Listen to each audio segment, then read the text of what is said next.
So super simple. There's just 4 clamps or clips on all around the air box. You just release those, and then you should be able to lift the air box up, at least the top of it up, enough, there we go, to get the air filter out, the old one. It's brand new, but whatever. And then look inside the air box.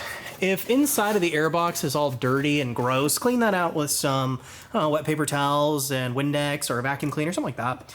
But this one is fine enough. And then we'll just put our new unit in, making sure it is sitting down perfectly flush. Not like that, but like this. And it's a rectangle, so it's really easy to put on. This line likes to get in my way. And then we just line it up so the rectangle goes back in on itself. And then this is how easy it is to put these clamps back on. You just grab them like this, push the airbox down, and push them on until they clip. All 4 of them, all around the airbox, making sure it's not sitting on any of them. Then making sure you plug this line back in just in case it fell off. Just like that. I'm not sure if that's stock or not. That might be aftermarket, so if this has like a hose clamp on it, go ahead and replace that if it's fallen off, but this will be just fine because that's how I got it, and it's literally just that easy. And the link is down below in the description of this exact air filter for your convenience.